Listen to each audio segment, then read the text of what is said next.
Hello, everyone. How are we all doing today? Are we doing well? Are we excited for more reading? I'm excited. I'm very excited. I have been enjoying this reading immensely. I'm really glad that we've started with this book. And I do hope that the next one is just as fun.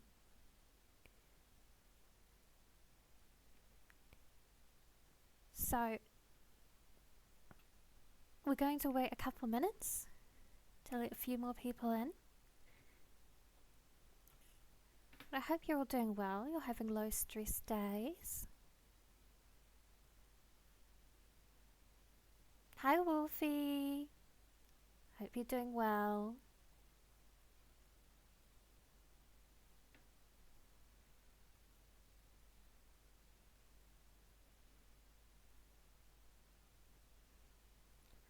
Oh. Hi Susanna. It's nice to see you here. Welcome, welcome. We're starting chapter 3 of Carmilla today. We haven't gotten too crazily into it yet, but if you want to catch up, I have pinned the file that I'm using to read it. I'm glad you're doing well, Wolfie. Oh, why? Hi, Morpho. It's nice to see you. Why is chat not showing up? Let's see.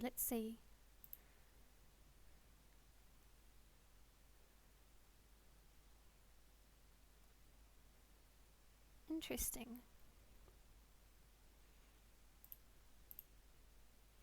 I'm good. I have an appointment with hairdresser tomorrow, which I'm really hoping will go very well. My friend went a bit crazy during all the moving, so it's kind of getting in the way. It's kind of blocking things. So we're going to get that tidied up.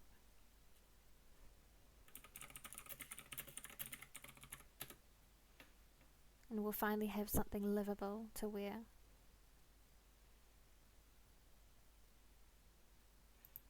I think it will go well. I already have it sort of,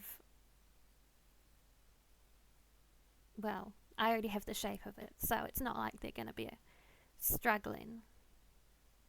I think I know what's happened. I set up a chat widget and I did not set it up correctly, so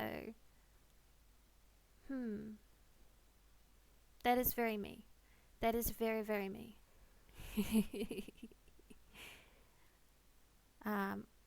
I won't fix it on stream. I think that'll take some more time from me. But don't worry, I will fix it between streams. You will see yourselves next stream. Do not worry. I just think I'll get too sidetracked and yeah. Oh, thank you, Susano.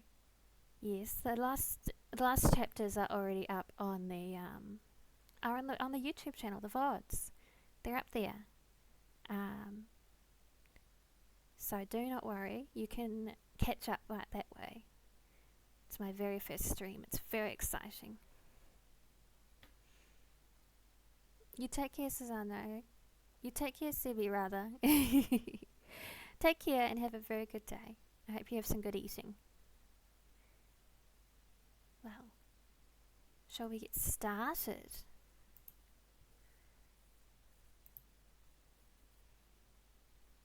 Oh, interesting.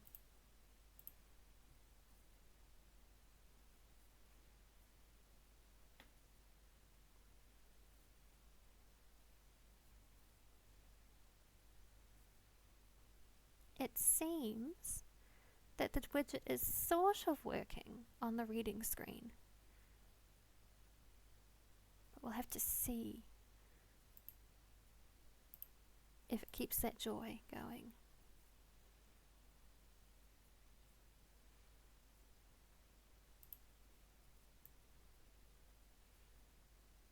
I'll need to get a chat box for this window. But you guys are all sorted up there. I'm not sure why it's only Mofu talking. That's kind of weird. But I'll have a look into that too. Don't you worry, guys. What is it? What is a VTube stream without some scuff, hey? Be weird if it didn't have any scuff. I'm sure if Tempe or Tushy tuned in, they'd be like, no, no, no, evil. This is terrible. I can't look at this. I accept scuff, but we must make this better immediately. Hazel, hi Hazel. It's mandatory scuff is required. You're so right. You're so right. One day we will have this looking a lot more glossy and beautiful, but for now I think it's beautiful enough. And we don't want to be flawless. That's boring. That's Wolfman. The scuff is what makes it good. Oh, thank you. Thank you very much. Very kind of you. And a reminder to everyone watching that I have pinned the source of what I'm reading in the chat so you can read along with me. And you can enjoy the book with me. And I do recommend going through because it also has, the website I'm reading through has a ton of public domain books. Immense mountains of them. I think it's beneficial, even if you're not reading along with me, to just enjoy this wonderful resource. Shall we get started? So we finished off with quite a dramatic scene of a young lady getting in a carriage accident. The horses just went ballistic. They crashed into all sorts of things, and she could have gotten seriously injured. She has been invited to stay at the what do we call it? The point of view character, I will call it. The point of view character's home with her family, her father and her mother and such, while she recovers and while her assumed mother sees some appointments that she has, that she seems quite busy. She seems like a busy woman. And we're just starting chapter 3 there. Chapter 3 is called We Compare Notes. Comparing. Who's comparing notes? Okay. We followed the cortege. Cortege. Yes, last time we looked at that word. It's like a procession of carriages and such that have like a mournful feeling. That feel morose, melancholy. With our eyes until it was swiftly lost to sight in the misty wood, and the very sound of the hoofs and the wheels died away in the silent night air. Nothing remained to assure us that the adventure had not been an illusion of a moment, but the young lady, who just at the moment opened her eyes. I could not see, for her face was turned from me, but she raised her head, evidently looking about her, and I heard a very sweet voice ask complainingly, "Where is Mamma?" Our good Madame Peridon answered tenderly and added some comfortable assurances. I then heard her ask, "Where am I? What is this place?" And after that she said, "I don't see the carriage, and Matska, where is she?" Madame answered all her questions in so far as she understood them, and gradually the young lady remembered how the misadventure came about, and was glad to hear that no one in, or in attendance on, the carriage was hurt. And on learning that her mamma had left her here till her return in about 3 months, she wept. That's right! Her mother is going to be away from her for months after such a horrific accident. That's terrifying. That would scare anyone. I was going to add my consolations to those of Madame Perrodon, when Mademoiselle de La Fontaine placed her hand upon my arm, saying, "Don't approach. One at a time is as much as she can at present conversed with. A very little excitement would possibly overpower her now. As soon as she is comfortably in bed," I thought, "I will run up to her room and see her."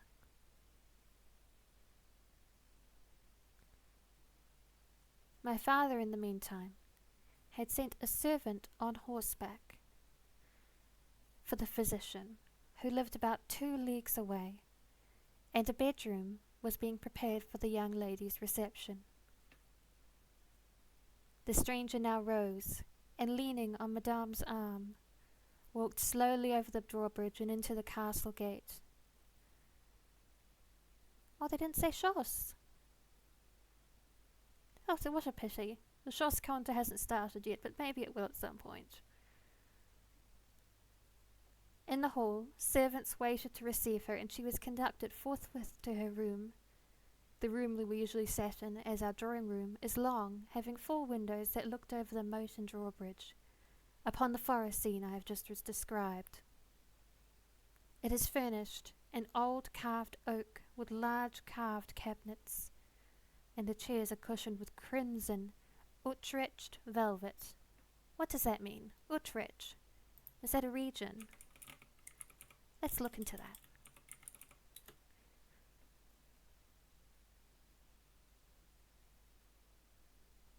Utrecht is the 4th largest city of the Netherlands. Interesting.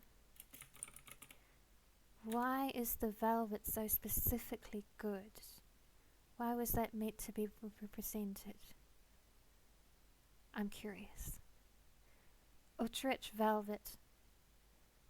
Oh, specifically. Interesting. Interesting.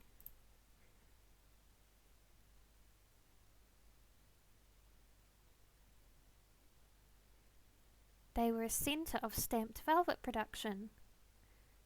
They impressed patterns into cut solid velvet with a heated copper roller. How lovely!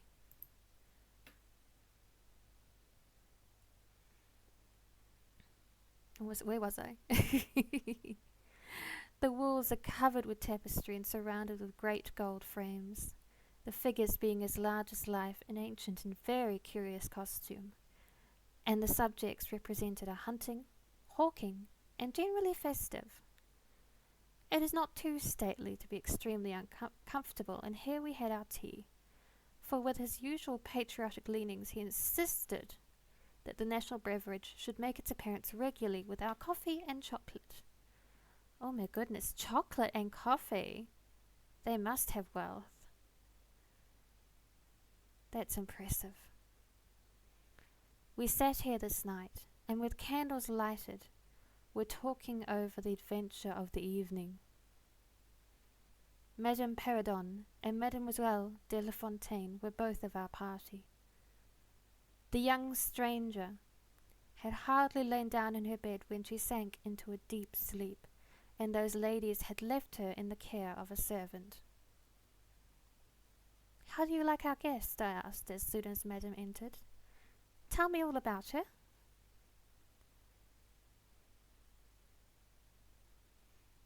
"I like her extremely," answered Madame. "She is, I almost think, the prettiest creature I ever saw about your age, and so gentle and nice." "Hi, Tushy! Welcome in." We are enjoying our wonderful story. The young lady has just awoken after the carriage accident, and she was in a state of great shock. So she has been taken to a quiet room to rest, and we are discussing amongst ourselves how beautiful she is, how regal and wonderful her bearing is. "She is absolutely beautiful," threw in Mademoiselle, who had peeped for a moment into the stranger's room. "And such a sweet voice," added Madame Perrodon. Did you remark a woman in the carriage, after it was set up again, who did not get out?" inquired mademoiselle, "but only looked from the window." "No, we had not seen her." Then she described a hideous black woman with a sort of coloured turban on her head. "Oh, interesting. Now this is what we call historical racism. It's not okay, but I am not surprised to see it so casually prepared in this text.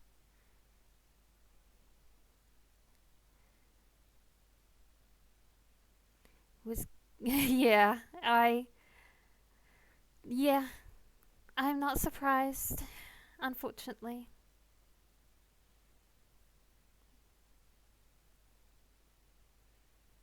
Yeah, we have to contend with this is one of the most common things to see in older texts. It's it's a matter of just what was preserved and kept in circulation. I imagine there were texts that weren't as horrendous by reasonable people, but they probably weren't as popular at the time and preserved. They probably weren't written by nobility as well, which wouldn't have helped the preservation.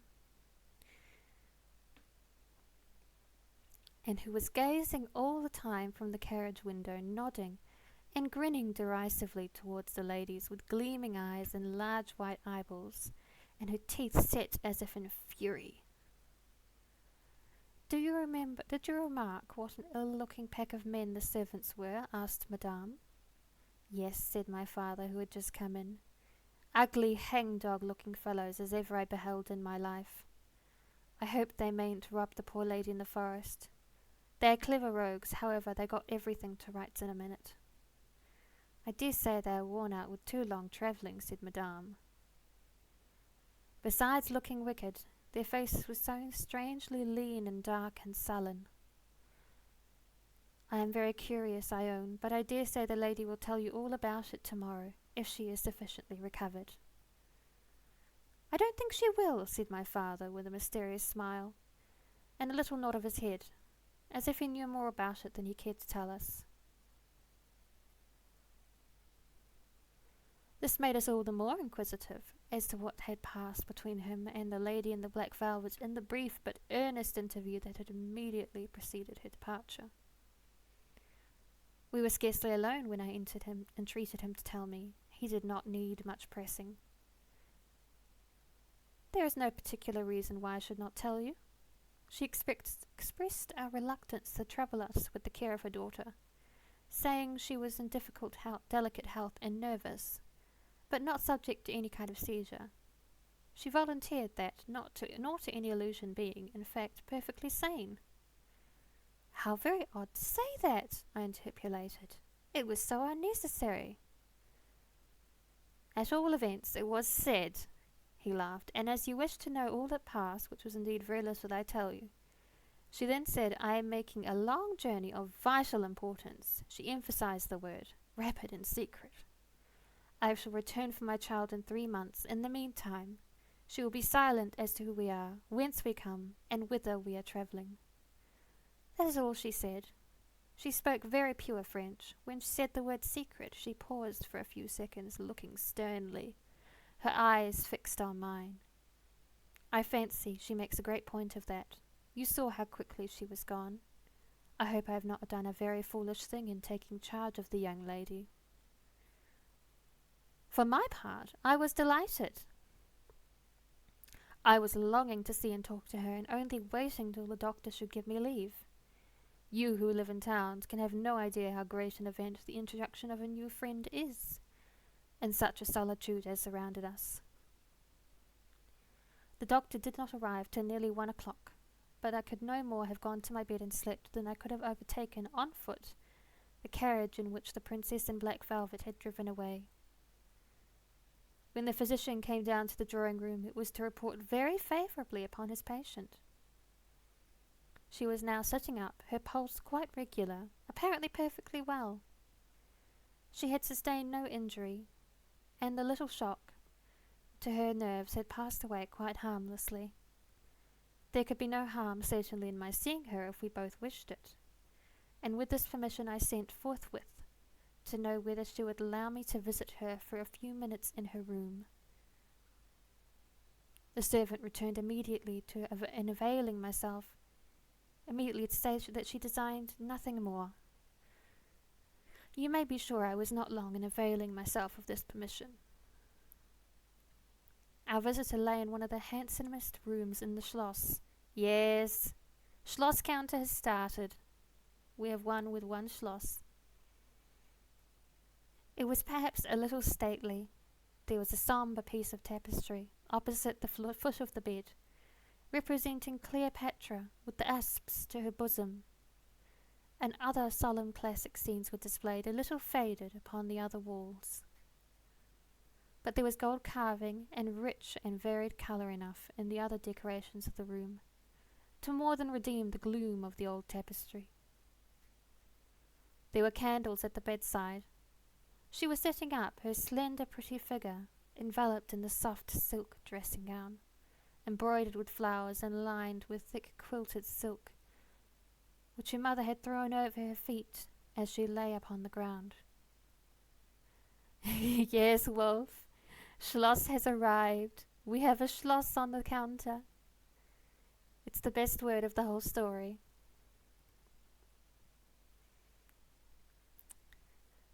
What was it that, as I reached the bedside and had just begun my little greeting, struck me dumb in a moment, and made me recoil a step or two from before her? I will tell you. I saw the very face which had visited me in childhood at night, which remained so fixed in my memory, and on which I had for so many years so often ruminated with horror, when no one suspected of what I was thinking. Confirmed! It was our lovely girl here, who was visiting her as a small child. The long-lost fated couple has reunited. How beautiful. How precious.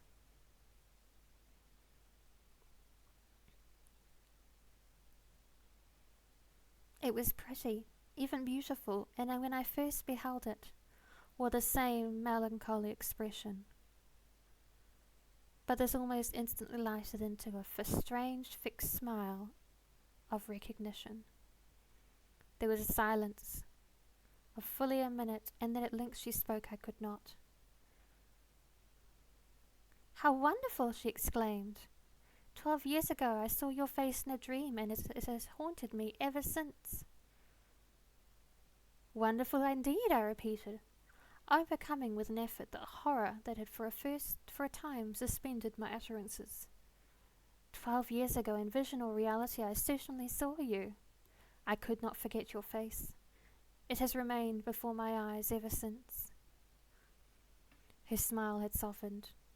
Whatever I had fancied strange in it was gone, and her dimpling cheeks were now delightfully pretty and intelligent. I felt reassured, and continued more in the vein which hospitality indicated, to bid her welcome, and tell her how much pleasure her accidental arrival had given us all, and especially what a happiness it was to me. I took her hand as I spoke. I was a little shy, as lonely people are, but the situation made me eloquent and even bold. She pressed my hand, she laid hers upon it, and her eyes glowed as, looking hastily into mine, she smiled again and blushed. Oh, how sweet, how cute. Precious girls. She answered my welcome very prettily. I sat down beside her, still wondering, and she said, I must tell you my vision about you. It is so very strange that you and I should have had, each of the other, so vivid a dream, that each should have seen, I you, and you me, looking as we do now, when of course we both were mere children. I was a child, about 6 years old, and I awoke from a confused and troubled dream, and found myself in a room unlike my nursery, wainscoted clumsily in some dark wood, and with cupboards and bedsteads and chairs and benches placed about it. The beds were, I thought, all empty, and the room itself without anyone but myself in it. And I, after looking about me for some time, and admiring especially an iron candlestick with 2 branches, which I should certainly know again, crept under one of the beds to reach the window. But as I got from under the bed, I heard someone crying, and looking up, while I was still upon my knees, I saw you, most assuredly you, as I see you now, a beautiful young lady with golden hair, and large blue eyes, and lips, your lips, you are as you are here. Your looks won me. I climbed on the bed and put my arms about you, and I think we both fell asleep. I was aroused by a scream. You were sitting up screaming. I was frightened and slipped upon the ground, and it seemed to me, lost consciousness for a moment. And when I came to myself, I was again in my nursery at home. Your face I have never forgotten since. I could not be misled by mere resemblance. You are the lady whom I saw then. It was now my turn to relate my corresponding vision, which I did to the undisguised wonder of my new acquaintance. I don't know which should be most afraid of the other, she said, again smiling. If you were less pretty, I think I should be very much afraid of you. But being as you are, and you and I both so young, I feel only that I have made your acquaintance 12 years ago, and have already a right to your intimacy. At all events, it does seem as if we were destined from our earliest childhood to be friends. I wonder whether you feel as strangely drawn to me as I do to you. I have never had a friend. Shall I find one now? She sighed, and her fine dark eyes gazed passionately on me. Now the truth is, I felt rather unaccountably towards the beautiful stranger. I did feel, as she said, drawn towards her. But there was also something of repulsion. In this ambiguous feeling, however, the sense of attraction immensely prevailed. She interested and won me. She was so beautiful and so indescribably engaging. I perceived now something of languor and exhaustion stealing over her, and hastened to bid her good night. The doctor thinks, I added, that you ought to have a maid to sit up with you tonight. One of ours is waiting, and you will find her a very useful and quiet creature. How kind of you! But I could not sleep. I could never with an attendant in the room. I shan't require any assistance. And shall I confess my weakness? I am haunted with a terror of robbers.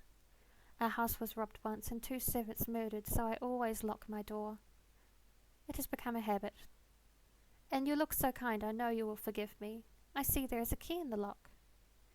She held me close in her pretty arms for a moment and whispered in my ear, Good night, darling. It is very hard to part with you, but good night. Tomorrow, but not early. I shall see you again. She sank back on the pillow with a sigh, and her fine eyes followed me with a fond and melancholy gaze, and she murmured again, Good night, dear friend. Young people like and even love on impulse. I was flattered by the evident, though as yet undeserved fondness she showed me. I liked the confidence with which she at once received me. She was determined that we should be very near friends. Next day came, and we met again. I was delighted with my companion, that is to say, in many respects. Her looks lost nothing in daylight. She was certainly the most beautiful creature I had ever seen, and the unpleasant remembrance of the face presented in my early dream had lost the effect of the first unexpected recognition.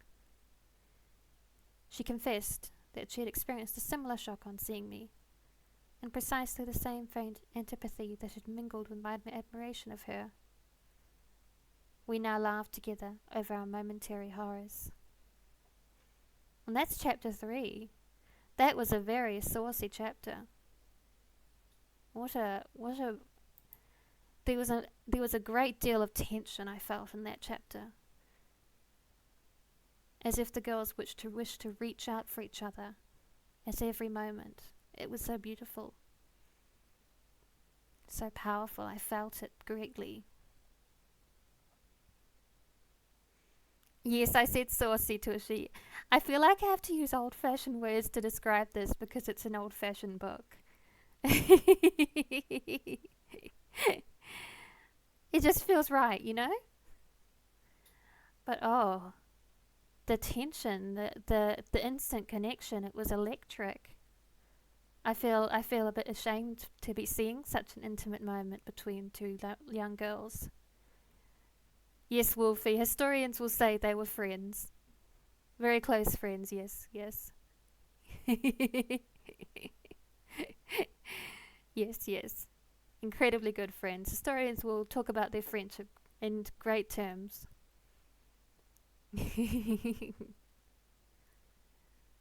Well, we have been doing magnificently. That was an incredibly heavy chapter. I felt an immense rush of power from their connection. Did everyone else feel it too? Because I certainly did. Yes, roommates even? Maybe. Maybe. Maybe they. What if they do have a sleepover and share a bed? They might. It was not uncommon for dear friends.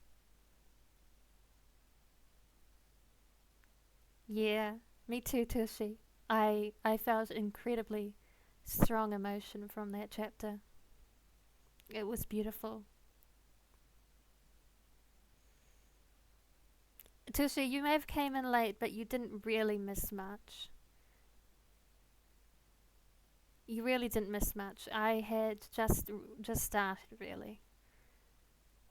You're okay. Besides, the VODs will be up on my YouTube channel later. Go to YouTube channel down below in the channel description, and you will be able to subscribe and see all my lovely VODs. Promo, link, link.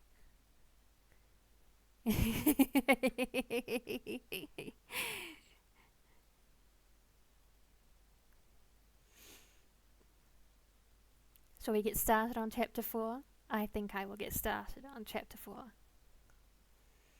Chapter 4 is called Her Habits Are Saunter. Tushy, I haven't set them up yet.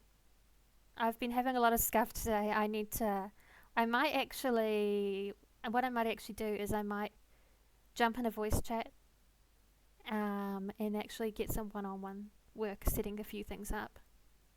Thank you, hun.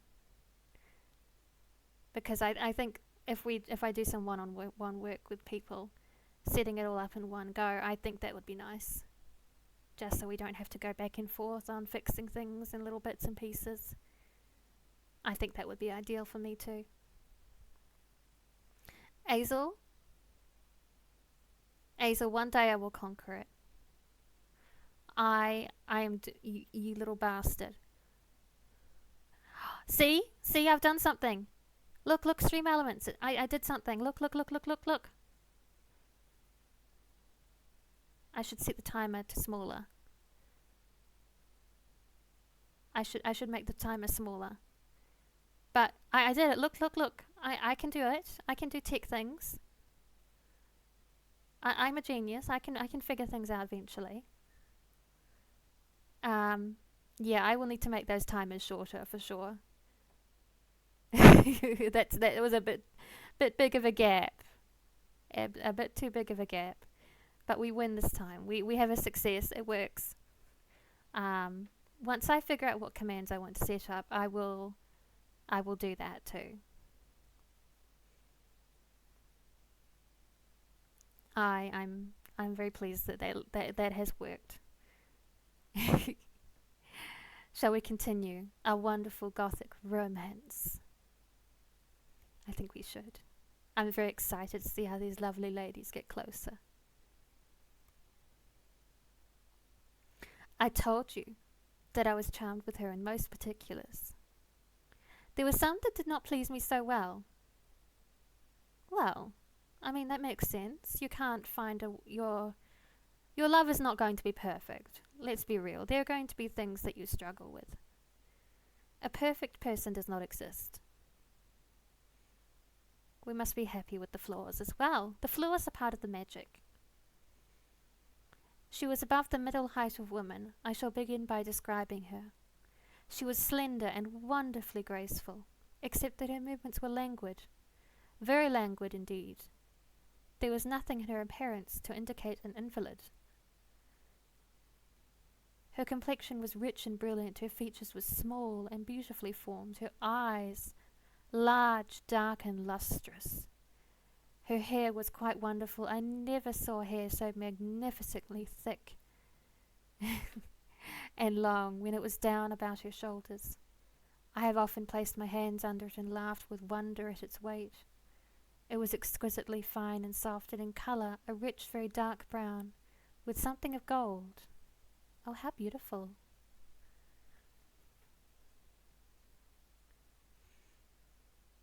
I loved to let it down, tumbling with its own weight, in her room. She lay back in her chair, talking in her sweet, low voice. I used to fold and braid it and spread it out and play with it. Heavens! If I had but known all! I said there were particulars which did not please me. I have told you that her confidence won me the first night I saw her, but I found that she exercised with respect to herself, her mother, her history, everything in fact connected with her life, plans and people, an ever-wakeful reserve.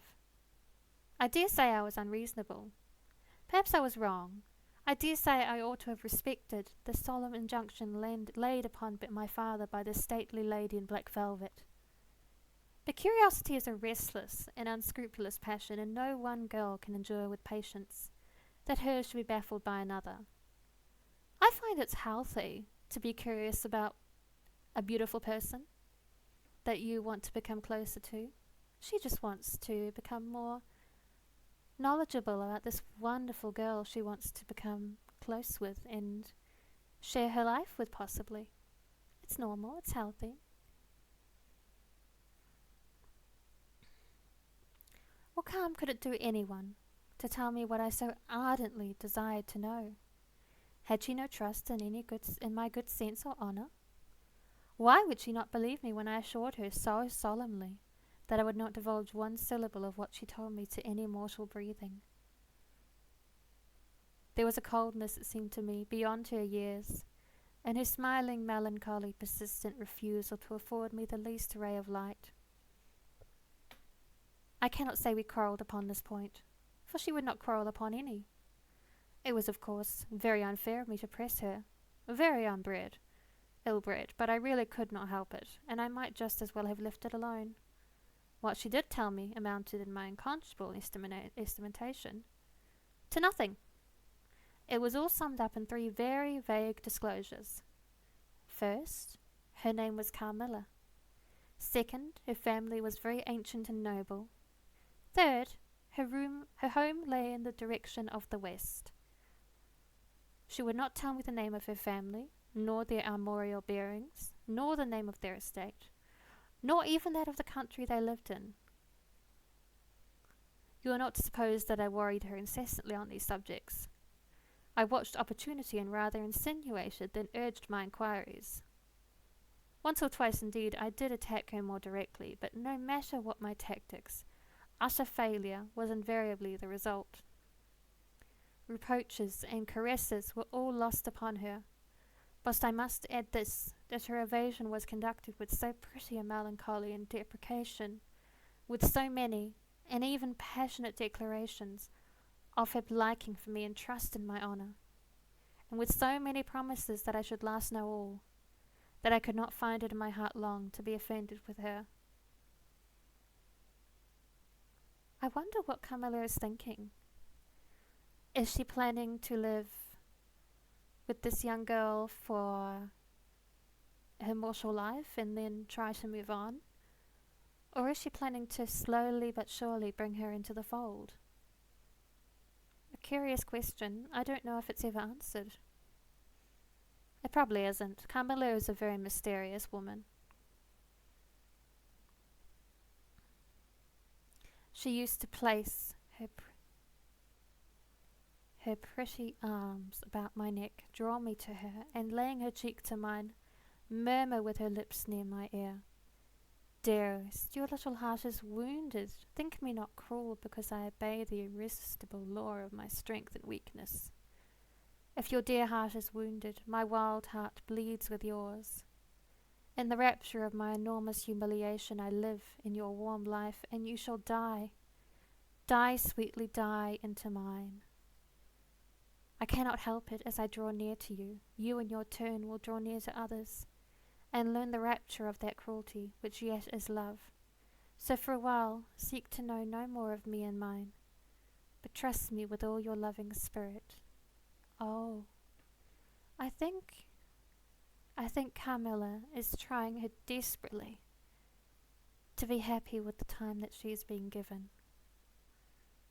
How very tragic.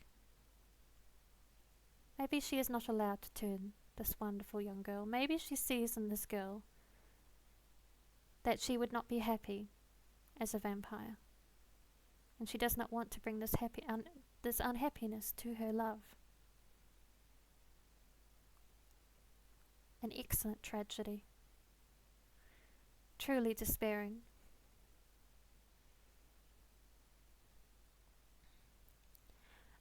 And when she had spoken such a rhapsody, she would press me closely in her trembling embrace, and her lips in soft kisses gently glow upon my cheek. Her agitations and her language were unintelligible to me. From those foolish embraces which were not of very frequent occurrence, I must allow, I used to wish to extricate myself, but my energies seemed to fail me. Her murmured words sound like a lullaby in my ear, and soothed my resistance into a trance from which I only seemed to recover myself when she withdrew her arms. In these mysterious moods, I did not like her. I experienced a strange, tumultuous excitement that was pleasurable, ever and anon, mingled with a vague sense of fear and disgust. I had no distinct thoughts about her while such scenes lasted, but I was conscious of a love growing into adoration and also of abhorrence. This I know is paradox, but I can make no other attempt to explain the feeling. I now write, after an interval of more than 10 years, with a trembling hand, with a confused and horrible recollection of certain occurrences and situations in the ordeal through which I was unconsciously passing, through with a vivid and very sharp remembrance of the main current of my story. But I suspect in all lives there are certain emotional scenes, those in which our passions have been most wildly and terribly roused, that are of all others the most vaguely and dimly remembered.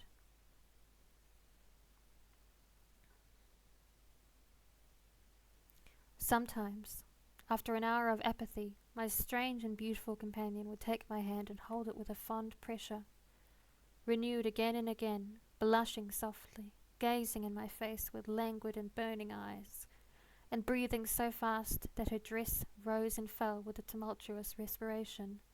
Oh my goodness! Guys, her boobies are heaving. Her heaving breasts. Oh my goodness. Do not forget this very important detail.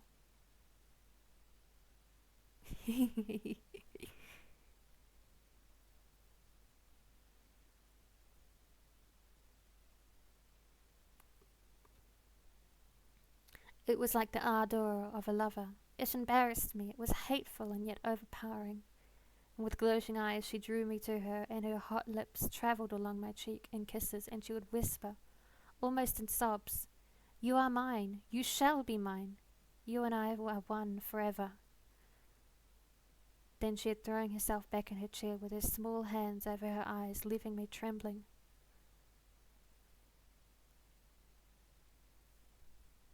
"Are we related?" I used to ask. "What can you mean by all this?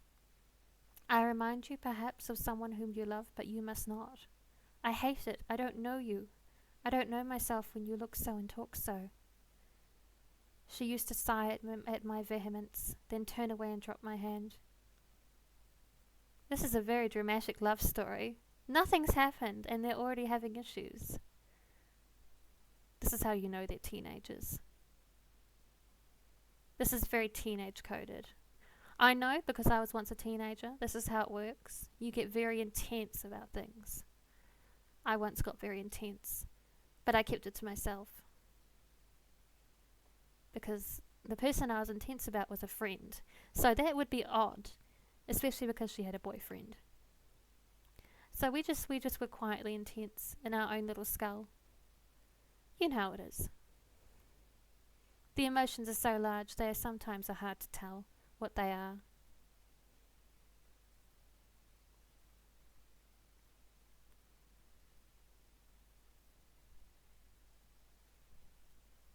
Where was I?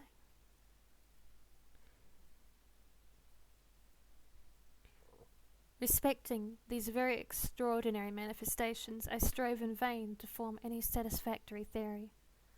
I could not refer to them to affection or trick. It was unmistakably the momentary breaking out of suppressed instinct and emotion. Was she, notwithstanding her mother's voluntary denial, subject to brief visitations of insanity? Or was there here a disguise and a romance? I had read in old storybooks of such things. What if a boyish lover had found his way into the house and sought to prosecute his suit in masquerade, with the assistance of a clever old adventuress? But there were many things against this hypothesis, highly interesting as it was to my vanity. I could boast of no little attentions such as masculine gallantry delights to offer. Between these passionate moments that were long intervals of commonplace, of gaiety, of brooding melancholy, during which I accept that I detected her eyes so full of melancholy fire, following me at times, I might have been as nothing to her. Except in these brief periods of mysterious excitement, her ways were girlish, and there was always a languor about her, quite incompatible with the masculine system in a state of health. She doesn't know what lesbians are. This is her problem. She keeps thinking, but what if this is a guy? It would make sense if it was a guy, but also it wouldn't. Poor girl. She doesn't know a thing. In some respects, her habits were odd. Perhaps not so singular in the opinion of a town lady like you, as they appeared to us rustic people. She used to come down very late, generally not till 1 o'clock. She would then take a cup of chocolate, but eat nothing. We then went out for a walk, which was a mere saunter, and she seemed almost immediately exhausted, and either returned to the Schloss or sat down on one of the benches that were placed here and there among the trees.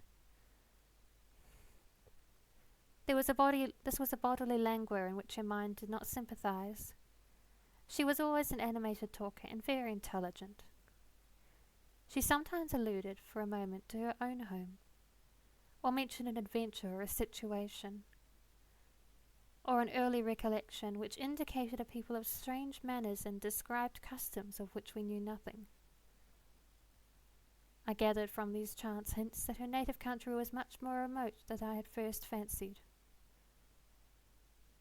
As we sat thus one afternoon under the trees, a funeral passed us by. It was that of a pretty young girl whom I had often seen, the daughter of one of the rangers of the forest. The poor man was walking behind the coffin of his darling. She was his only child, and he looked quite heartbroken.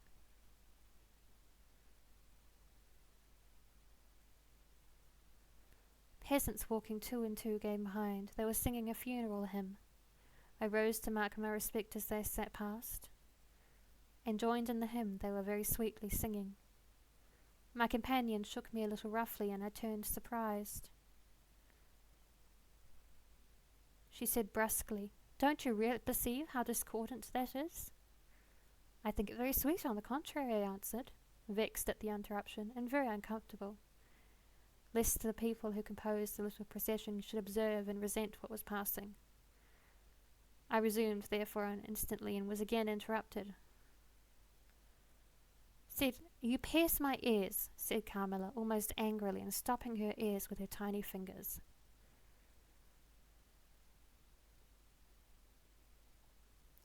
Besides, how can you tell that your religion and mine are the same? Your forms wound me, and I hate funerals.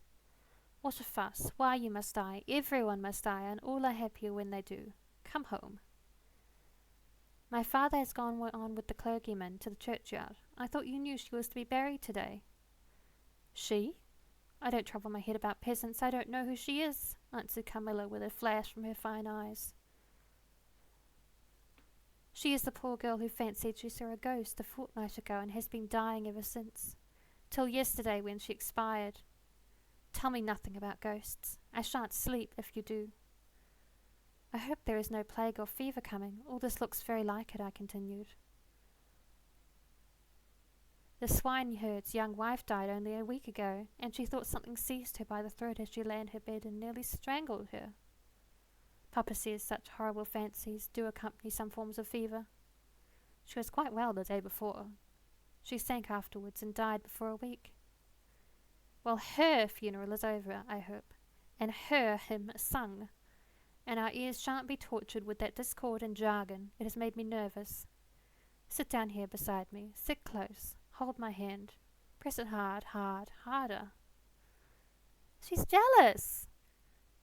She's jealous of the attention that another girl, a corpse, mind you, is getting from her love. Oh, she's such a messy little girl. Such a dramatic girl. I know Carmilla is meant to be centuries old, but she's just a girl to me. She's just a young girl with young girl problems.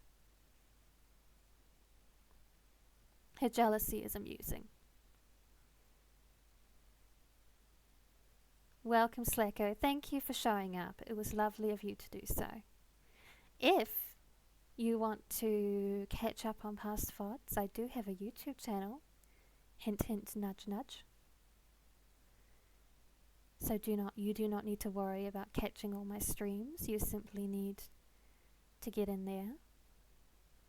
Yeah, Toshi, she's a very immature little girl. I adore her temperament, but she is a jealous little girl who is not good at dealing with emotions. It would be very hard to grow up if you were a vampire. Gave me a reason to advertise. Good job, Slacko. We do love that.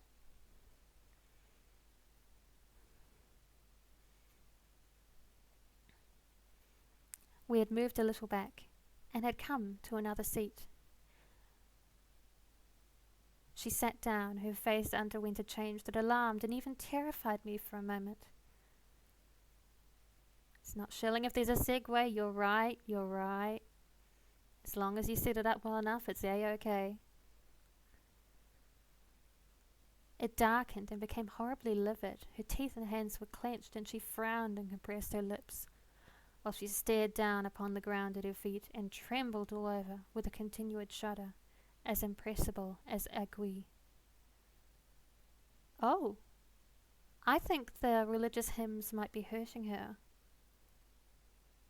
How very interesting. I've never seen that before. Usually it's just the cross, you know, and holy water. But religious hymns, even the presence of some energy of religion, is causing her pain. And she is having to cover it by just being slightly annoyed by religious displays. How very interesting. I wonder why this is not... Actually, I know why this is a trait that is not brought up much. It would seem a bit pushy, religiously, to have so many options in Christianity that would hurt a vampire. There are people today who even perceive the cross and holy water. Mr. Toe? Thank you for following me. Thank you very much. I hope that your toe is healthy and free from fungus.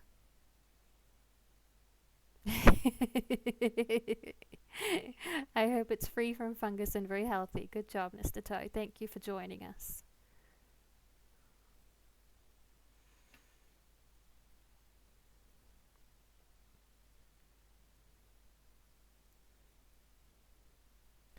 Thank you, Toe. My toes are very healthy. They're in good state right now.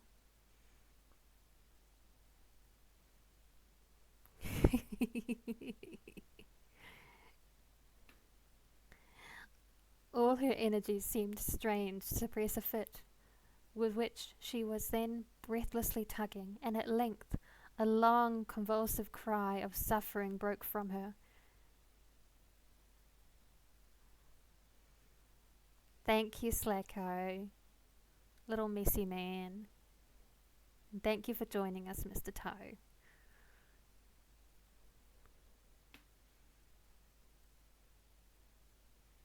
A long, low, convulsive cry of suffering broke from her, and gradually the hysteria subsided.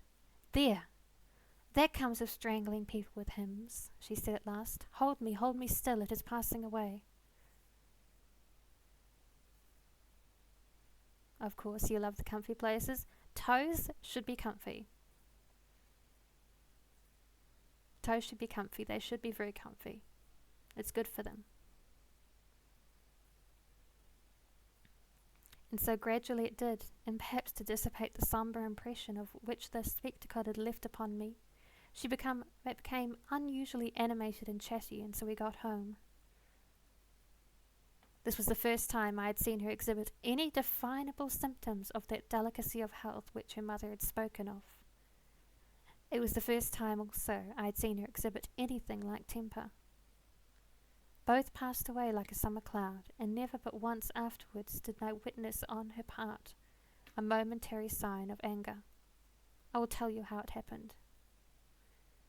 She and I were looking out of one of the long drawing-room windows, when there entered the courtyard, over the drawbridge, a figure of a wanderer whom I knew very well. He used to visit the Schloss generally twice a year.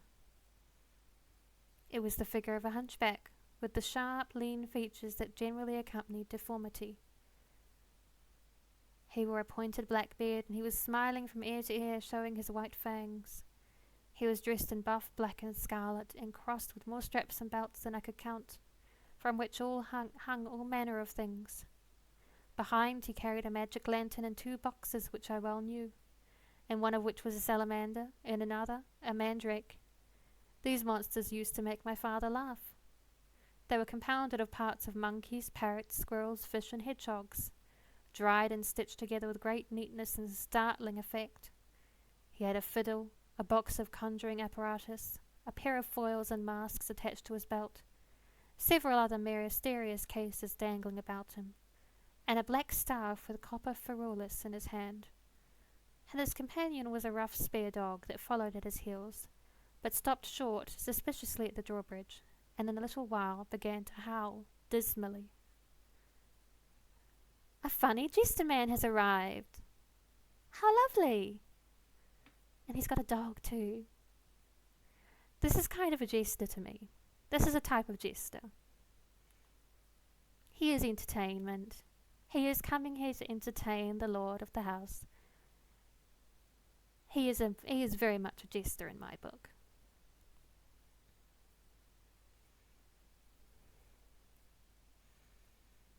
In the meantime, the Montblanc, standing in the midst of the courtyard, raised his grotesque hat and made us a very ceremonious bow, paying us compliments very volubly in execrable French and German not much better. Then, disengaging his fiddle, he began to scrape a lively air to which he sang with a merry discord, dancing with ludicrous airs and activity that made me laugh in spite of the dog's howling. Then he advanced to the window, with many smiles and salutations, and his hat in his left hand, his fiddle under his arm, and with a fluency that never took breath, he gabbled a long advertisement of all his accomplishments, and the resources of the various arts which he placed at our service, and the curiosities and entertainments which it was in his power, at our bidding, to display. Will your ladyship be pleased to buy an amulet against the opia, which is going like the wolf I hear through these woods? He said, dropping his hat on the pavement. They are dying of it right and left, and here is a charm that never fails, only pinned to the pillow, and you may laugh in his face.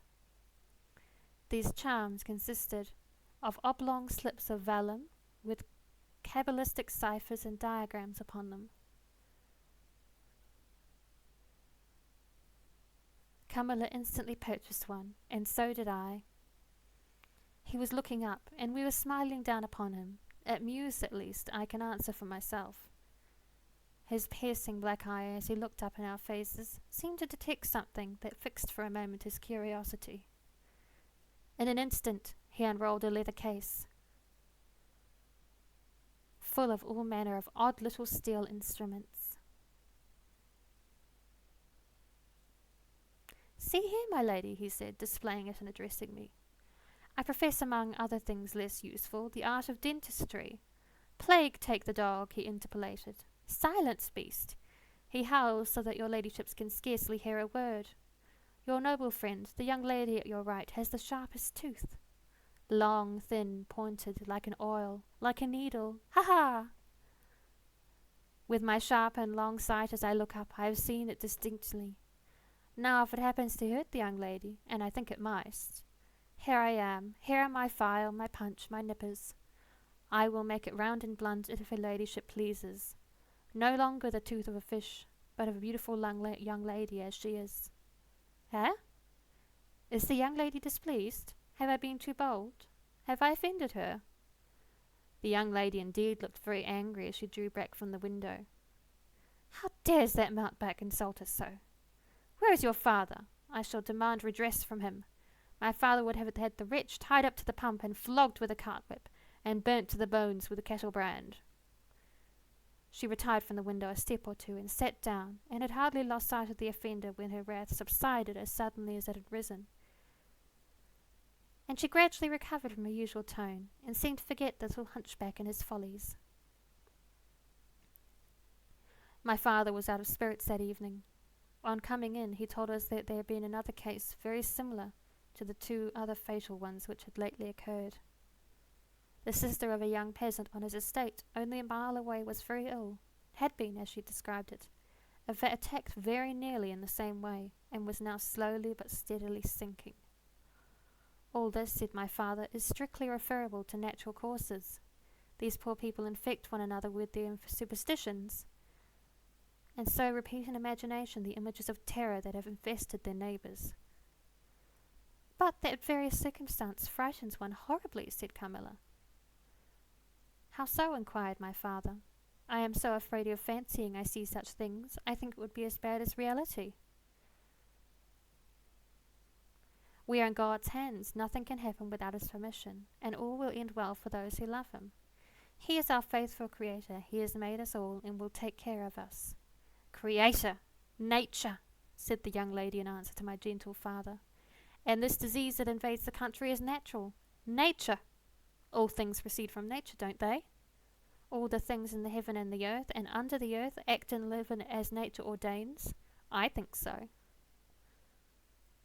"The doctor said he would come here today," said my father after a silence. "I want to know what he thinks about it and what he thinks we had better do." "Doctors never did me any good," said Carmilla. "Then you have been ill?" I asked. "More ill than ever you were," she answered. "Long ago?" "Yes, a long time. I suffered from this very illness, but I forgot all but my pain and weakness, and they were not so bad as I suffered in other diseases." "You are very young then." "I dare say, let us not talk no more of it. You would not wound a friend." She looked languidly in my eyes and passed her arm round my waist lovingly and led me out of the room. My father was busy over some papers near the window. "Why did your papa like to frighten us?" said the pretty girl with a sigh and a little shudder. "He doesn't, dear Carmilla. It is the furthest thing from his mind." "Are you afraid, dearest?" "I should be very much if I fancied there was any real danger of my being attacked as those poor people were." "You are afraid to die?" "Yes, everyone is. But to die as lovers may, to die together so that they may live together. Girls are caterpillars while they live in the world, to be finally butterflies when the summer comes. But in the meantime, there are grubs and larvae, don't you see, each with their peculiar propensities, necessities, and structure. So says Monsieur Buffon in his big book in the next room." Later in the day the doctor came and was closeted with Papa for some time. He was a skilful man, of 60 and upwards. He wore powder and shaved his pale face as smooth as a pumpkin. He and Papa emerged from the room together, and I heard Papa laugh and Sir say as they came out, "Well, I do wonder, a wise man like you. What do you say to hippogriffs and dragons?" The doctor was smiling and made answer, shaking his head. "Nevertheless, life and death are mysterious states, and we know little of the resources of either." And so they walked on, and I heard no more. I did not know then what the doctor had been broaching, but I think I guess it now. Another chapter finished. A lot happened there. We saw much of Carmilla's interesting temperament. She has a very intense emotional state that comes upon her. I wonder if it's hard to control your emotions as such an immortal beast as a young girl. I wouldn't be surprised. Maybe the hormones are more intense. Maybe the hormones are different. It sounds very difficult. And it appears that she has unsurprisingly, she has an intense distaste for any appearance of religion.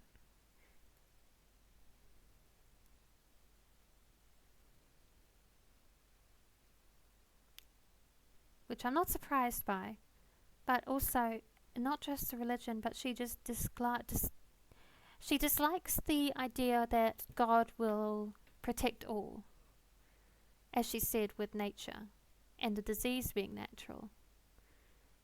I believe that she finds the complete trust in God that things will be solved by him to be distasteful.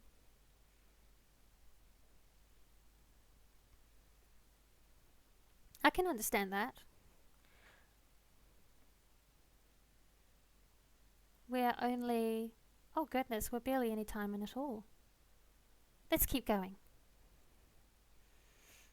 Chapter 5. A Wonderful Likeness.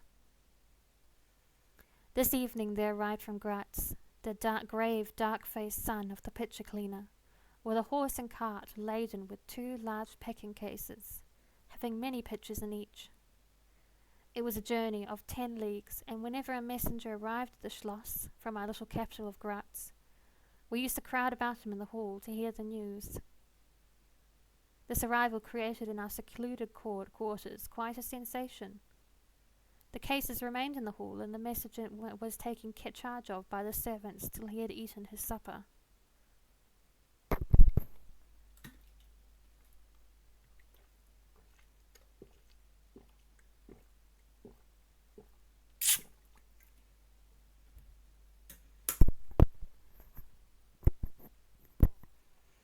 Then, with assistance, and armed with hammer, ripping chisel, and turn screw, he met us in the hall, where we had assembled to witness the unpacking of the cases. Carmilla sat looking listlessly on, while one after the other the old pictures, nearly all portraits, which had undergone the process of renovation, were brought to light. My mother was of an old Hungarian family, and most of these pictures, which were about to be restored to their places, had come to us through her. My father had a list in his hand from which he read, as the artist rummaged out the corresponding numbers. I don't know that the pictures were very good, but they were undoubtedly very old, and some of them very curious also. They had, for the most part, the merit of being seen by me, I must say. For the first time, for the smoke and dust of time had all but obliterated them. "There is a picture I have not seen yet," said my father. "In one corner, at the top of it, is the name as well as I could read, Marcia Karnstein, and the date, 1698. I am curious to see how it has turned out." I remembered it. It was a small picture about 1.5 feet high and nearly square without a frame, but it was so blackened by age that I could not make it out. The artist now produced it with evident pride. It was quite beautiful. It was startling. It seemed to live. It was the effigy of Carmilla. "Carmilla, dear, here is an absolute miracle. Here you are, living, smiling, ready to speak in this picture. Isn't it beautiful, Papa? And see, even the little mole on her throat. My father laughed and said, "Certainly, it is a wonderful likeness." But he looked away, and to my surprise seemed but little struck by it, and went on talking to the picture cleaner, who was also something of an artist, and discoursed with intelligence about the portraits or other works which his art had just brought into light and colour, while I was more and more lost in wonder the more I looked at the picture. "Will you let me hang this picture in my room, Papa?" I asked. "Certainly, dear," said he, smiling. "I'm very glad you think it so like. It must be prettier even than I thought it, if it is." The young lady did not acknowledge this pretty speech, did not seem to hear it. She was leaning back in her seat, her fine eyes under the long lashes gazing on me in contemplation, and she smiled in a kind of rapture. "And now you can read quite plainly the name that is written in the corner. It is not in Marcia. It looks as if it was done in gold. The name is Michala, Countess Karnstein, and this is a little coronet over and underneath A.D. in 1698. I am descended from the Karnsteins, that is, Mamma was." "Ah," said the lady languidly, "so am I think. A very long descent, very ancient. Are there any Karnsteins living now?" "None who bear the name, I believe. The family were ruined, I believe, in some civil wars long ago. But the ruins of the castle are only about 3 miles away." "How interesting," she said languidly. "But see what beautiful moonlight." She glanced through the hall door, which stood a little open. "Suppose you take a little ramble round the court and look down at the road and river." "It is so like the night you came to us," I said. She sighed, smiling. She rose, and each with her arm about the other's waist, we walked out upon the pavement. In silence, slowly, we walked down to the drawbridge, where the beautiful landscape opened before us. "And so you were thinking of the night I came here?" she almost whispered. "Are you glad I came?" "Delighted, dear Carmilla," I answered. "And you asked for the picture you think like me, to hang in your room," she murmured, with a sigh, as she drew her arm closer about my waist and let her pretty head sink upon my shoulder. "How romantic you are, Carmilla," I said. "Whenever you tell me your story, it will be made up chiefly of some one great romance." She kissed me silently. "I am sure, Carmilla, you have been in love, that there is at this moment an affair of the heart going on." "I have been in love with no one, and never shall," she whispered, "unless it should be with you." How beautiful she looked in the moonlight! Shy and strange was the look with which she quickly hid her face in my neck and hair, with tumultuous sighs that seemed almost to sob, and pressed in mine a hand that trembled. Her soft cheek was glowing against mine. "Darling, darling," she murmured, "I live in you, and you would die for me. I love you so." I started from her. She was gazing on me with eyes from which all fire, all meaning had flown, and her face colourless and apathetic. "Is there a chill in there, dear?" she said drowsily. "I almost shiver. Have I been dreaming? Let us come in. Come in." "You look ill, Carmilla, a little faint. You certainly must take some water," I said. "Yes, I will. I'm better now. I shall be quite well in a few minutes."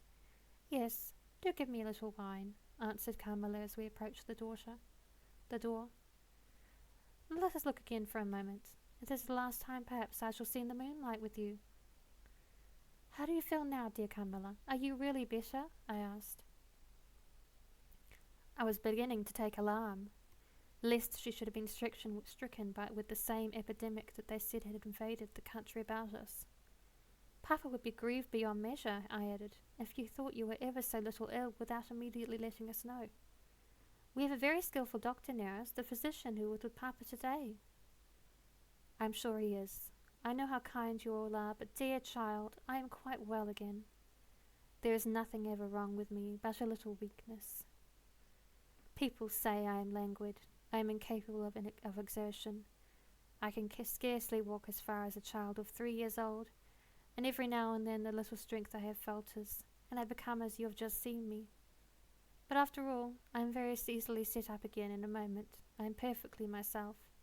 See how I have recovered." So indeed she had, and she and I talked a great deal, and very animated she was. and the remainder of that evening passed without any reoccurrence of what I called her infatuation. I mean, her crazy talk and looks, which embarrassed and even frightened me. But there occurred that night an event which gave my thoughts quite a new turn, and seemed to startle even Carmilla's languid nature into momentary energy. Some more beautiful intimacy from these two beautiful girls. Incredible intimacy. Carmilla is becoming more and more emotionally attached. And the portrait is an interesting touch. Very interesting. It's amusing how easily she brushes these things off, like they don't matter. I suppose it is easy to do so when it's such an old thing. And there's no way such a young girl could be that old painting from centuries ago. It'll be impossible. Getting flustered would be pointless, really. I will say, I was struck on her description of her illness.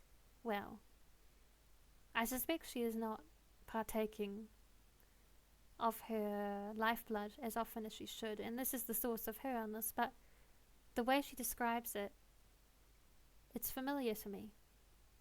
Except for the part of how she quickly recovers, of course, but the rest of it is so familiar. I find myself relating quite a bit to our dear vampire. What a funny surprise.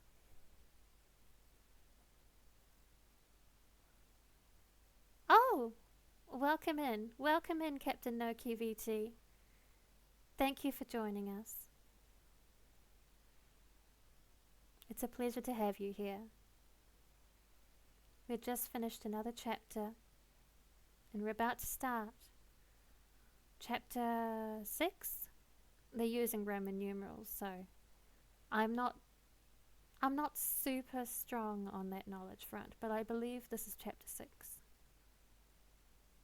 Oh, what does it matter? The chapter is called A Very Strange Agony. When we got into the drawing room, yes, Carmilla, Captain Noki.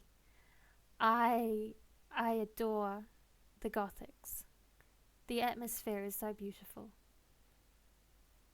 And I have a great deal of love for this story, as it is one of the first published vampire novels, and it stars a woman as the titular vampire instead of the more famous Dracula.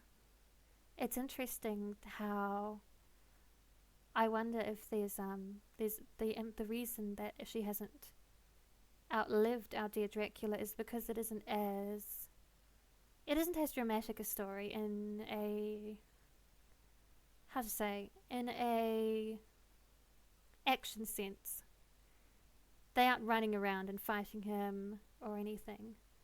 This is a very emotion intensity. It's a slow burn too, with hints and everything. I'm enjoying this greatly. Even if you do not wish to read along, I do recommend checking out the pinned comment. It is to the website Project Gutenberg. Project Gutenberg has a massive amount of public domain books available to read, and it's an incredible resource, and I really wish more people would enjoy it, because I enjoy it a great deal. It's not just fictional works. It has old scientific and philosophical and psychological and all sorts of subjects, all sorts of different non-fiction text as well. And I think that's a hugely interesting resource for people to get into. Just for fun, you know? And I thought it would be a great way to read books to people. I hope you have a great deal of fun being here with us, Nuki.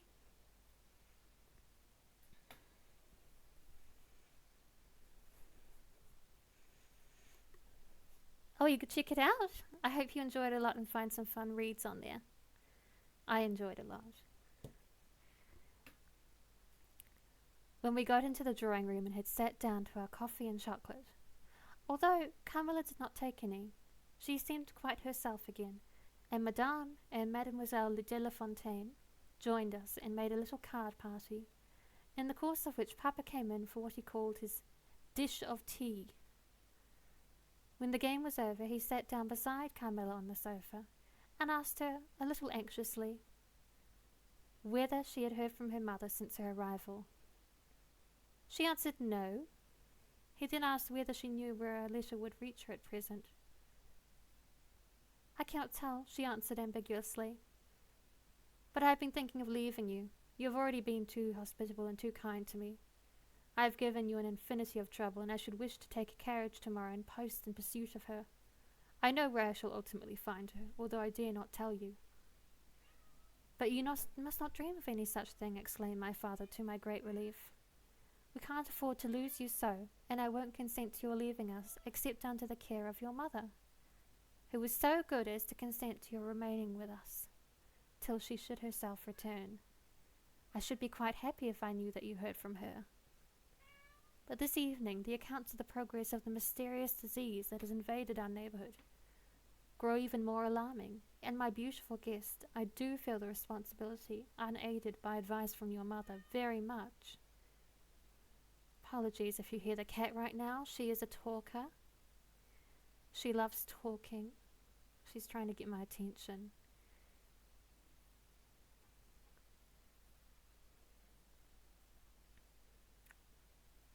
But I shall do my best, and one thing is certain, that you must not think of leaving us without a distinct direction to that effect. We should suffer too much in parting from you to consent to it too easily. Thank you, sir, 1,000 times for your hospitality, she answered, smiling bashfully. You have all been too kind to me. I have seldom been so happy in all my life before as in your beautiful chateau, under your care, and in the society of your dear daughter. So he, gallantly in his old-fashioned way, kissed her hand, smiling and pleased at her little speech. I accompanied Carmilla as usual to her room, and we sat and chatted with her while she prepared her food.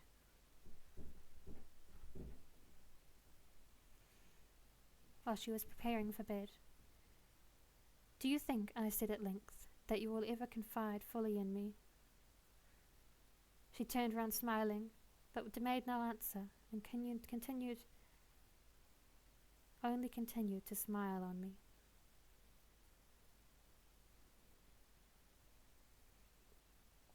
You won't answer that? I said.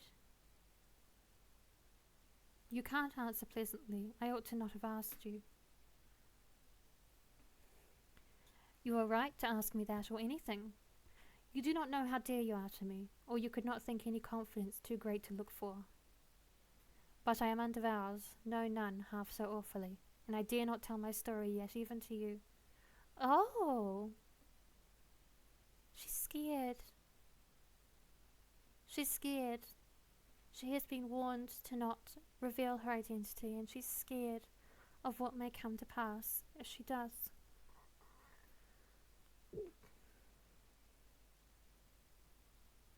She's just a scared girl, really. She's a scared young girl, scared of being rejected by her love. Poor sweetie. I want to give her a pat on the head and a hug. She seems just like such a sweet little girl, doing her best.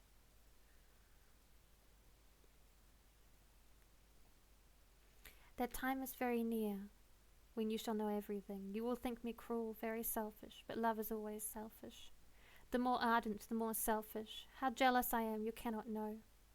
You must come with me, loving me to death, or else hate me and still come with me, and hating me through death and after. There is no such word as indifference in my apathetic nature.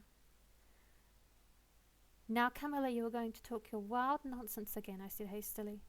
Not I, silly little fool as I am, and full of whims and fancies. For your sake I'll talk like a sage. Were you ever at a ball? No? How do you run on? What is it like? How charming it must be. I almost forget it is years ago. I laughed. You are not so old. Your first ball can hardly be forgotten yet. I remember everything about it. With an effort I see it all, as divers see what is going on above them through a medium, dense, rippling, but transparent. There occurred that night which has confused the picture and made its colours faint. I was all but assassinated in my bed, wounded hair. She touched her breast, and never was the same since. Were you near dying? Yes, Fairy, a cruel love, strange love that would have taken my life. Love will have its sacrifices, no sacrifice without blood. Let us go to sleep now. I feel so lazy. How can I get up just now and lock my door? She was lying with her tiny hairs buried in her rich wavy hair under her cheek, her little head upon the pillow, and her glittering eyes followed me wherever I moved, with a kind of shy smile that I could not decipher. I bid her good night and crept from the room with an uncomfortable sensation. I often wondered whether our pretty guest ever said her prayers. I certainly had never seen her upon her knees. In the morning she never came down until long after our family prayers were over, and at night she never left the drawing room to attend our brief evening prayers in the hall. If it not have been that it had casually come out in one of our careless talks that she had been baptized, I should have doubted her being a Christian. Religion was a subject on which I had never heard her speak a word. If I had known the world better, this particular neglect or antipathy would have not so much surprised me.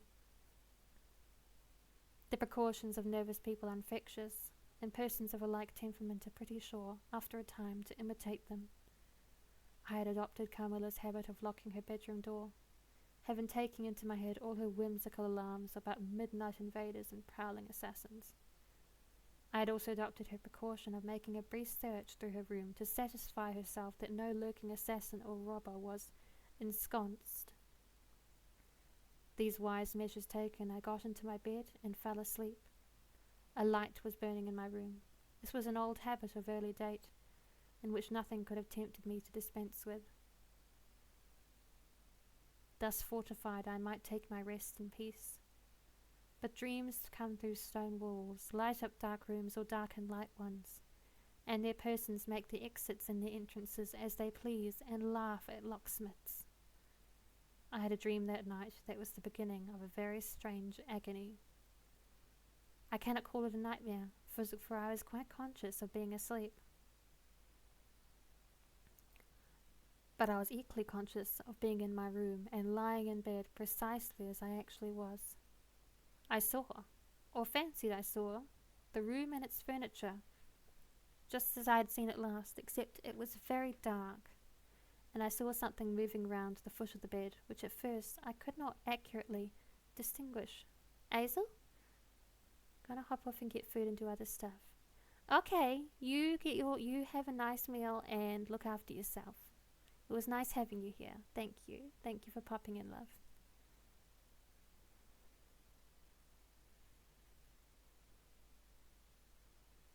But I soon saw that it was a sooty black animal that resembled a monstrous cat. It appeared to me about 4 or 5 feet long, for it measured fully the length of the hearth rug as it passed over it. And it continued, toing and froing with the lithe, sinister restlessness of a beast in a cage. I could not cry out, although, as you may suppose, I was terrified. Its pace was growing fast, and the room rapidly darker and darker, and at length so dark that I could no longer see anything of it but its eyes. I felt it spring lightly on the bed. The 2 broad eyes approached my face, and suddenly I felt a stinging pain as if 2 large needles darted, an inch or 2 apart, deep into my breast. I waked with a scream. The room was lighted by the candle that burnt there all throughout the night. I saw a female figure standing at the foot of the bed, a little at the right side. It was in a dark loose dress, and its hair was down and covered its shoulders. A block of stone could not have been more still. There was not the slightest stir of respiration. As I stared at it, the figure appeared to have changed its place and was now nearer the door. Then close to it, the door opened and it passed out. I was now relieved and able to breathe and move. My first thought was that Carmilla had been playing a trick and that I had forgotten to secure my door. I hastened to it and found it locked as usual on the inside. I was afraid to open it. I was horrified. I sprang into my bed and covered my head up in the bedclothes and lay there more dead than alive till morning. Another chapter done. Carmilla is no longer able to hold herself back.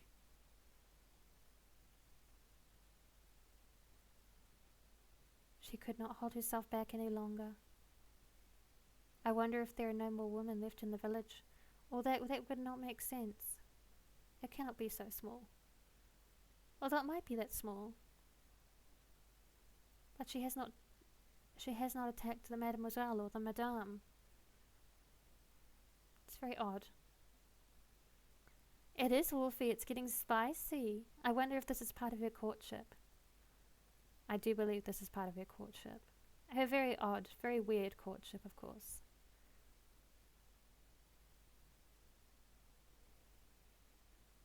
Our next chapter is called Descending.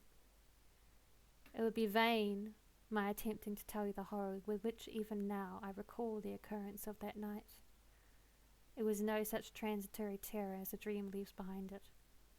It seemed to deepen by time and communicated itself to the room and the very furniture that had encompassed the apparition.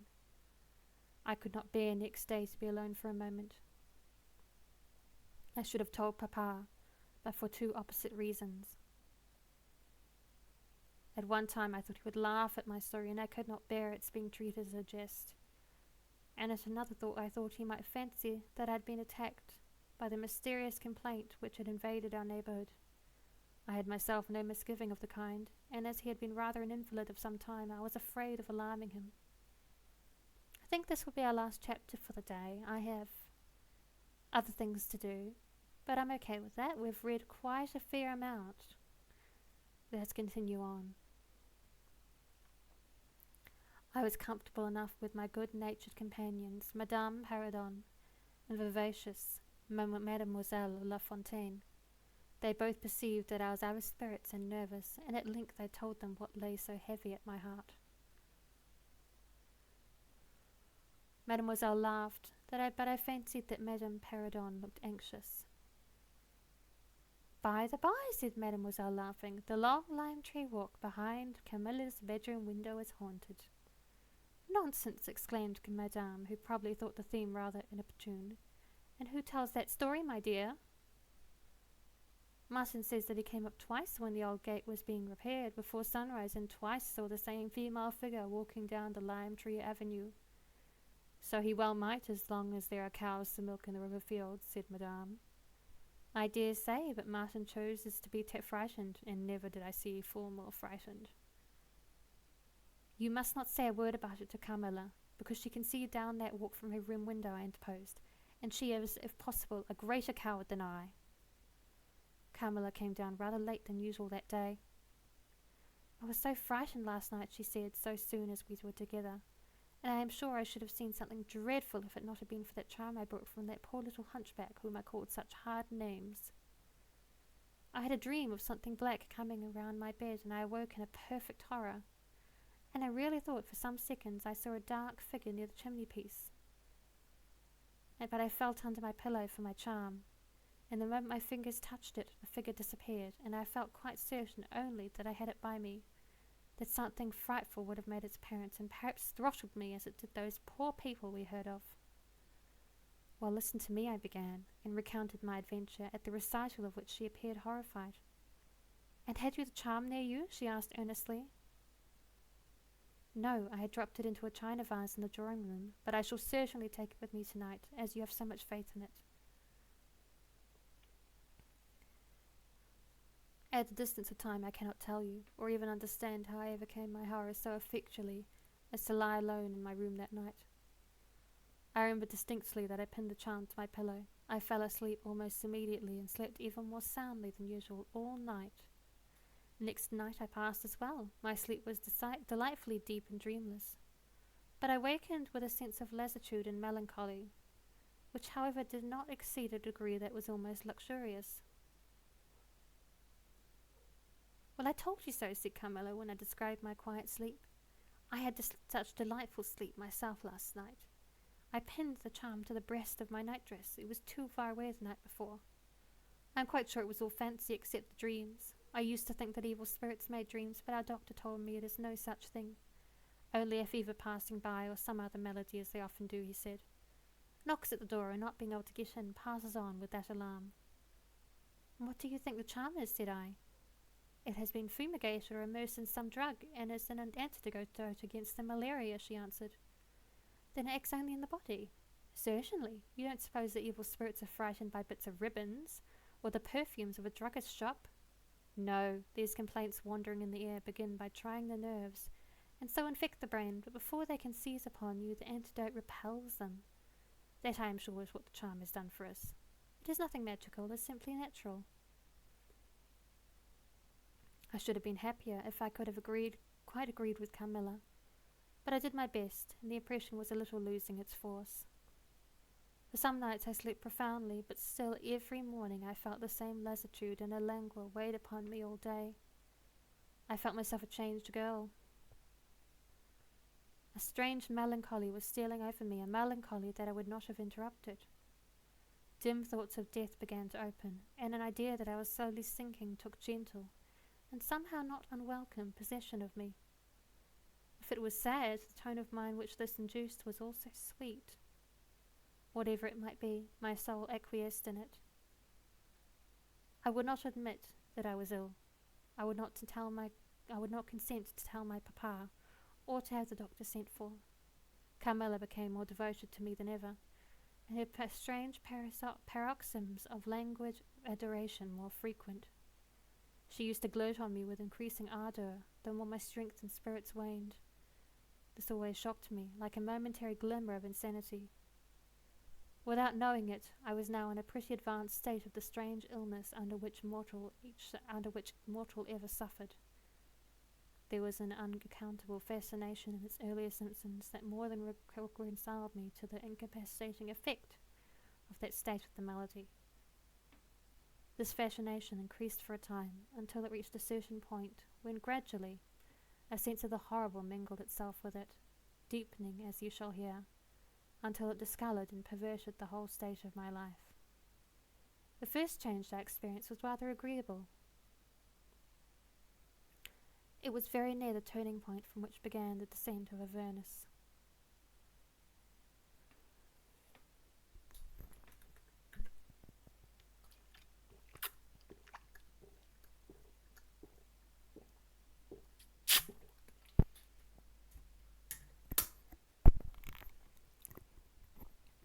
Certain vague and strange sensations visited me in my sleep. The prevailing one was that of pleasure, a pleasant, peculiar cold thrill which we feel in bathing, when we move against the current of a river.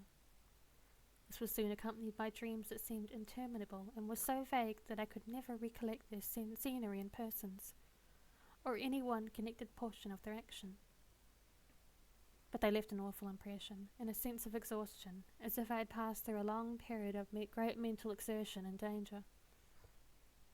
After all these dreams, there remained on waking a remembrance of having been in a place very nearly dark, and of having spoken to people whom I could not see, and especially of one clear voice, of a female's, very deep, that spoke as if at a distance, slowly, and producing always the same sensation of indescribable solemnity and fear.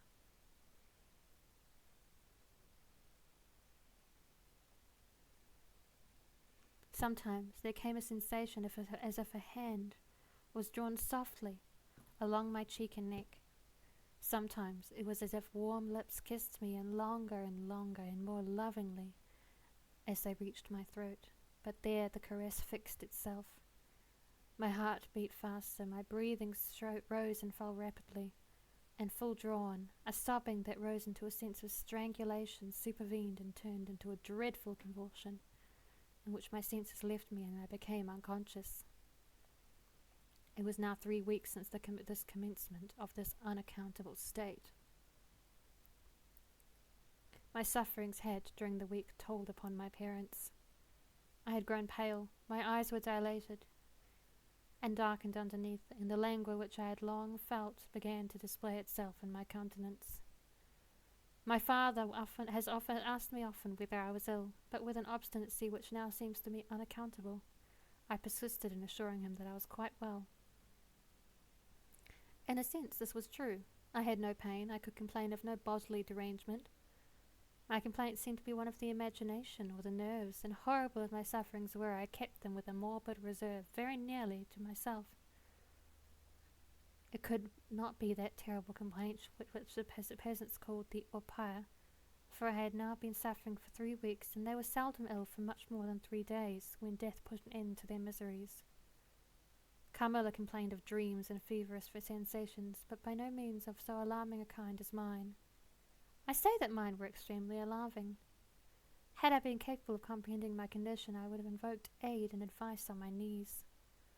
The narcotic of an unsuspected influence was acting upon me, and my perceptions were benumbed. I am going to tell you now of a dream that led immediately to an odd discovery. One night, instead of the voice I was accustomed to hear in the dark, I heard one sweet and tender, and at the same time terrible, which said, "Your mother warns you to beware of the assassin." At the same time, a light unexpectedly sprang up, and I saw Carmilla standing near the foot of my bed in her white nightdress, bathed from her chin to her feet in one great stain of blood. I wakened with a shriek, possessed with the one idea that Carmilla was being murdered. I remember springing from my bed, and my next recollection is that of standing on the lobby crying for help.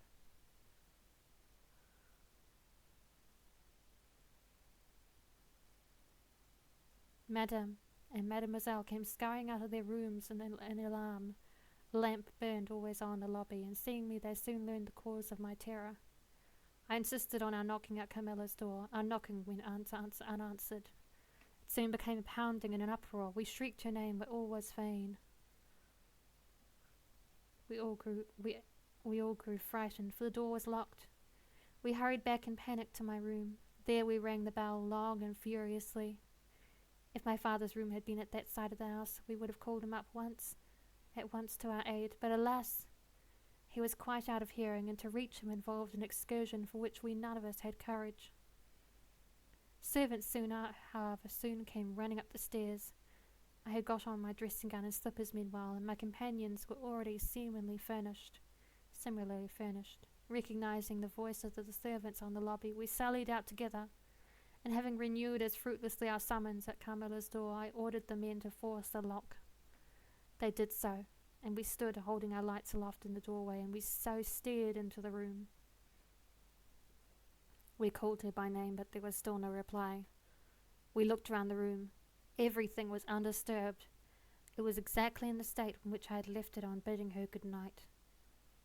But Carmilla was gone. I think I will have to wrap up here tonight, guys. Many incredibly spicy and saucy things have occurred these chapters, and some very horrifying things too. I'm very excited. Unfortunately, I have plans this week that I will need to have extra energy for, and I won't be able to continue going today. I know, it's a lot shorter than usual.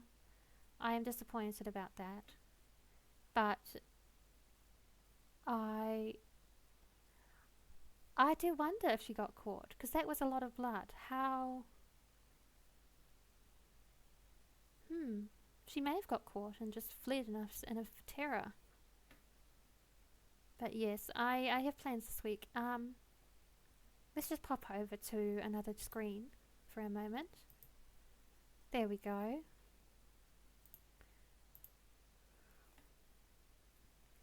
And yeah, I have a few errands to do this week, so I need to be more careful with my energy. But let me pull up my schedule for you guys. I do have to tell you all about something very important and special. I'll tell you for my schedule for this coming week, so everyone who isn't aware. On Wednesday at 3 a.m, I will be starting Bramble the Mountain King. This was the game that I was planning to debut with, but was a bit too tired, and I'm very excited to share it with you all. It looks very enjoyable, very fun, and I'm excited to play it. And then, on the following day, Thursday, at 7 p.m, we'll be having our 50 follower celebration stream. I am going to horrify the masses, I'm sure. We are going to be watching... how to phrase this? We are going to be watching dissection videos of little creepy crawlies. Not specifically insects, although there will be insects, but I specifically remember a leech dissection that I quite enjoyed. And I thought this would be really fun. There was a poll on my Twitter to decide what the celebration would be, but I won't lie, I did manipulate the votes. I said to myself, I had set up that there was a book raffle, and there was also, for the next reading, I mean, that someone would be able to win a raffle, and then from a few options they could pick the next book that we would read. And then there was the bug dissection option. For a while bugs were losing, and I was quite devastated, because anyone who knows me knows that I do love those little beasties. My quite honest reality is that my only IRL stream idea at this stage, which would be quite further in the future, would be like me dissecting bugs with a hand can. And I'm really into this. I think it'll be really fun. I do hope no one eats before joining me.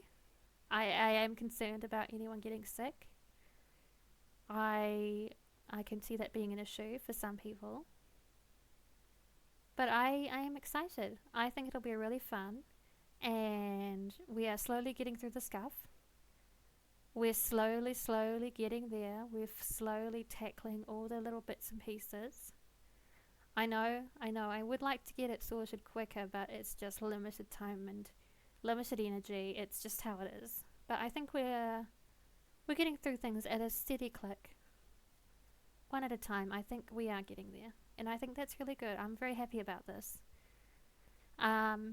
We also will be coming back to Carmilla same time next week. Do not worry. I think this will just be the book club slot.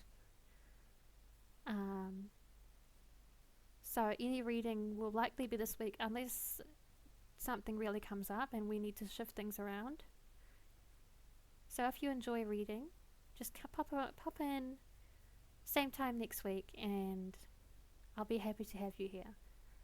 I haven't decided the topic for our next book yet. Given how short Carmilla actually is, I should be doing that. But we might have a break between book clubs, actually. Because I might...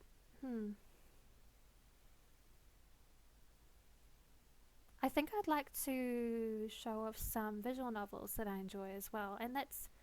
I don't know if I can swing that as being book club. I think that would be a disservice to the medium. But I think it would be good to, once we finish Carmilla, to get into some visual novels that I enjoy. And then we'll get back to books once we've had fun with those for a bit. I have a lot of ideas for the future, and I'm excited to bring them all to you guys.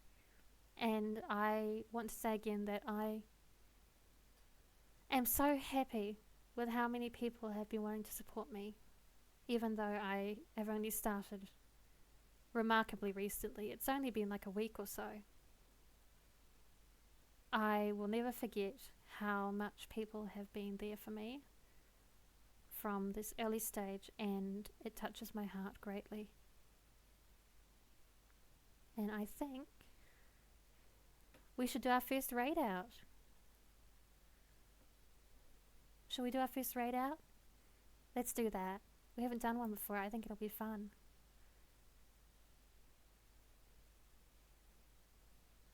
Come on, work, you little thing.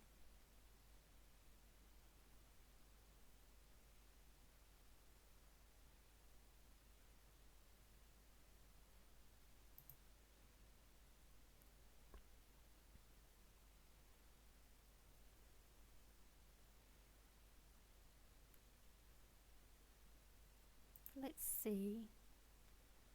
Who... Who is online right now that I know? Neo is online. Neo is playing Eternal Return. She loves playing Eternal Return. We should go after her. She's a bit bigger than me, but we love her.